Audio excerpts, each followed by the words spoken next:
Après l'affaire Diane Niango que nous avons suivie pratiquement pendant 2 ans, il y a cette affaire Blanche Donza, dont l'époux n'est autre que le professeur Christian Folefac, une autre affaire que nous avons suivie depuis 2 ans maintenant. Et donc, ce jour, Christian Folefac a été déclaré non coupable au bénéfice du doute. Et donc, nous sommes le 9 juin 2026. C'est une affaire qui a débuté depuis le 13 avril 2024, le jour où le docteur Blanche Donza, qui était jusque-là chargé de cours à l'université de Chang, est décédé. Au tribunal donc de grande instance de la Menoie ce jour, Christian Folefac, homme politique et maître de conférences également à l'université de Chang, a été déclaré non coupable au bénéfice du doute. Jusque-là, l'homme politique et donc maître de conférences déclarait son innocence et disait que son épouse était morte par une simple chute. Ce qu'il nous avait conté, en tout cas au moment de son arrestation, c'est que son épouse et lui s'étaient rendus à des obsèques avec des amis ce 13 avril-là, en matinée. Et par la suite, il a laissé son épouse dans ce premier lieu de deuil pour se rendre à un second lieu de deuil. Par la suite, il est allé retrouver un de ses amis militaires dans une supérette non loin de chez lui. Ils ont pris un pot ensemble.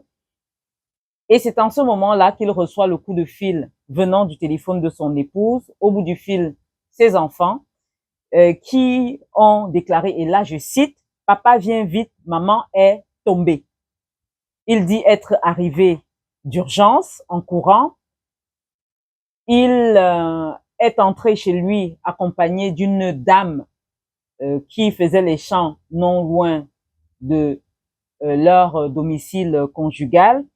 Et par la suite, ils ont appelé à l'aide les voisins. Sa femme, dit-il, était couchée à la douche. Ça, c'est ce que contient le message qu'il nous avait envoyé en ce moment-là. Et il y a quelques semaines, vous avez certainement vu diffuser sa lettre dans laquelle il parlait à son épouse. En tout cas, il expliquait sa situation et finissait par conclure que il est victime d'une cabale politique. Et en face de cette version, nous avons des questionnements qui nous ont été envoyés. Nous vous disons avoir discuté avec le prévenu. Il y a également les échanges avec les proches de Blanche Donza et donc leurs questionnements. Une question comme ça que je vais soulever. Première chose, d'après ce que disent les proches de Blanche, 2 personnes détenaient les clés de la maison dans laquelle la défunte a trouvé la mort.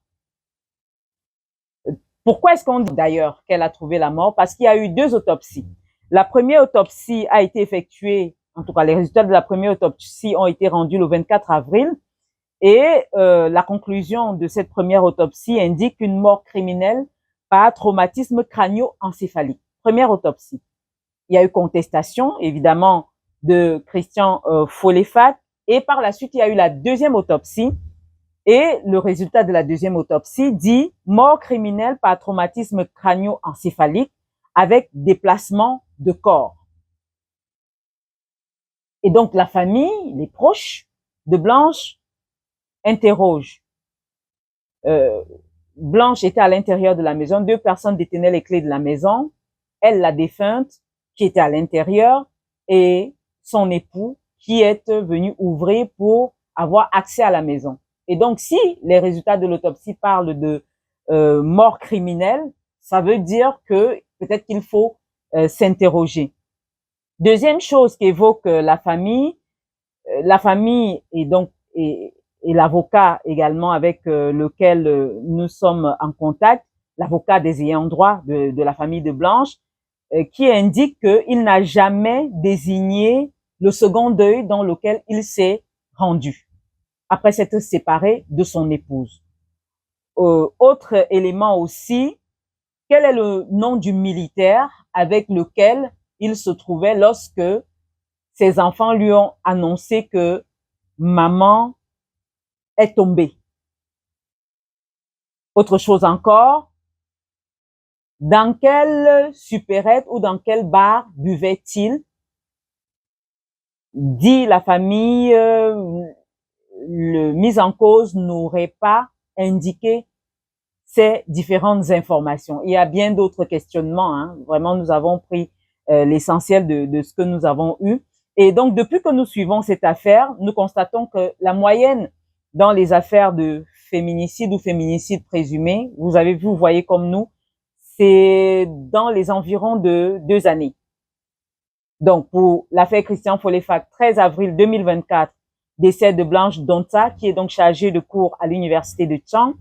24 avril 2024, publication des résultats de la première autopsie, mort criminelle par traumatisme crânio-encéphalique. 17 mai 2024, interpellation du professeur Folefak. 29 mai 2024, résultat de la deuxième autopsie, mort criminelle par traumatisme crânio-encéphalique avec déplacement de corps. Et ensuite, 5 juin 2024, détention provisoire à la prison principale de Tchang. Il y a eu la première audience que nous avons également relayée. Et donc aujourd'hui, 9 juin 2026, Christian Folefak est déclaré non coupable au bénéfice du doute. Voilà. Vous avez donc là le verdict d'aujourd'hui, la lettre du professeur Folefak, mais également les remises en question de la famille, les doutes, les questionnements qui n'ont pas pu trouver réponse selon la famille, hein, qui n'auraient pas trouvé réponse lors des différentes audiences. Mais voilà, nous en sommes là. Que nous réserve la suite? Nous allons suivre pour voir s'il y aura effectivement une suite ou pas.